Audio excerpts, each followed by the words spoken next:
adanya pemberitaan yang terkait PT Kereta Api menerapkan tarif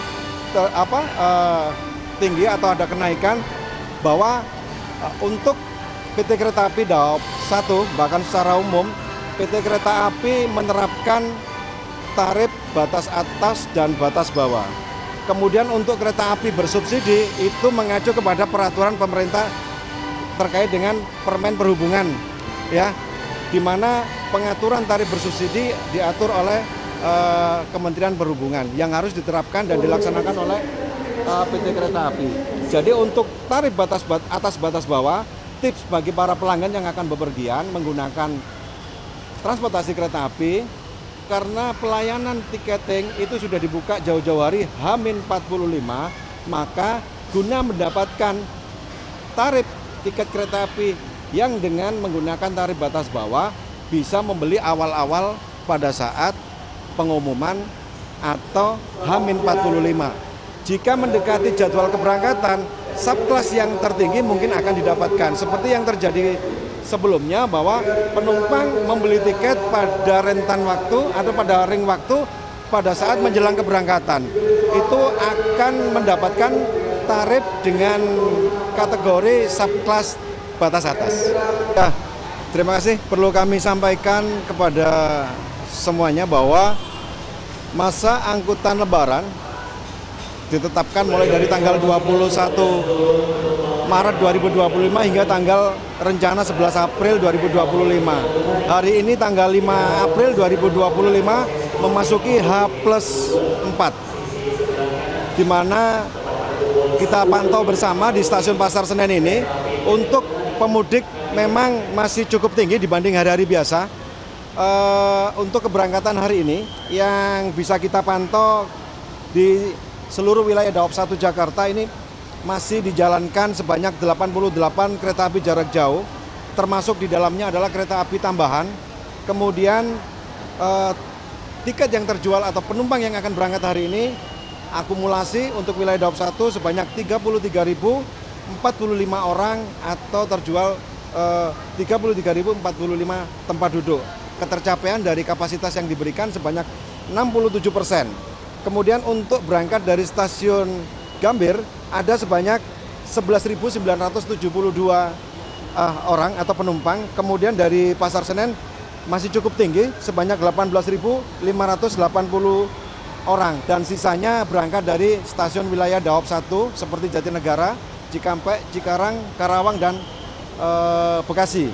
Kemudian untuk pantauan kedatangan pasca Lebaran hari ini, untuk kedatangan secara keseluruhan mencapai 52.060 orang hari ini.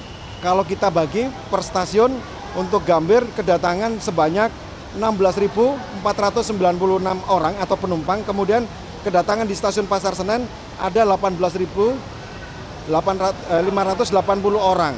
Artinya sisanya sebanyak 16.984 orang datang atau tiba di stasiun tadi yang saya sebutkan, ada Jatinegara, Cikampek, Karawang, Cikarang, dan Bekasi.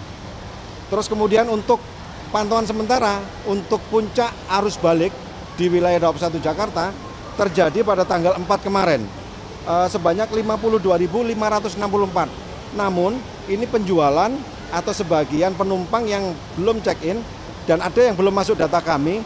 Ini data sementara sebanyak untuk kedatangan hari ini sebanyak 52.060 orang. Artinya ini data masih berjalan, nanti akan fix di pukul 24.00 ya.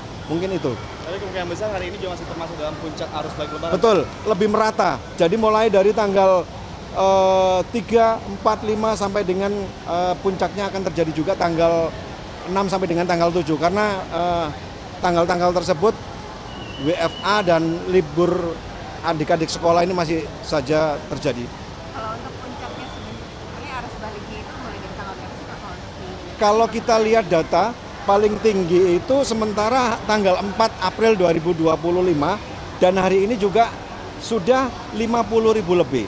Artinya program pemerintahan mengenai WFA dan libur bersama ini terlaksana dengan baik.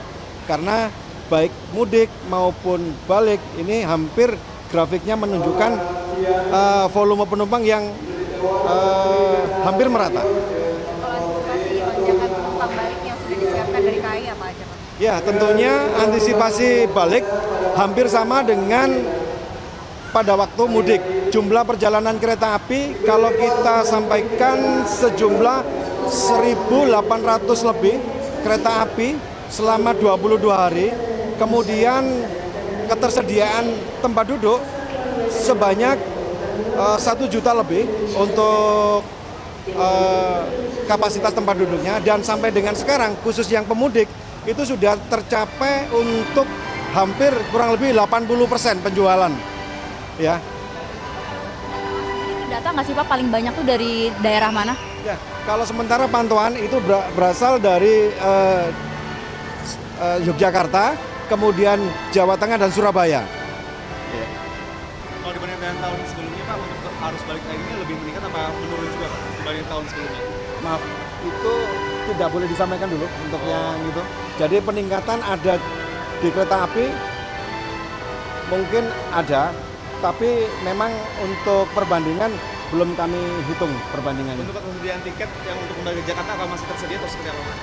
Kalau untuk tiket yang dari Jakarta ke arah timur itu masih tersedia, bahkan diberikan ada tarif promo ya, yang dijual mulai dari tanggal 4 sampai dengan tanggal 7, kemudian keberangkatan dari tanggal 4 sampai dengan tanggal 11. Ada banyak promo yang diberikan mulai dari awal Lebaran sampai dengan akhir Lebaran ya.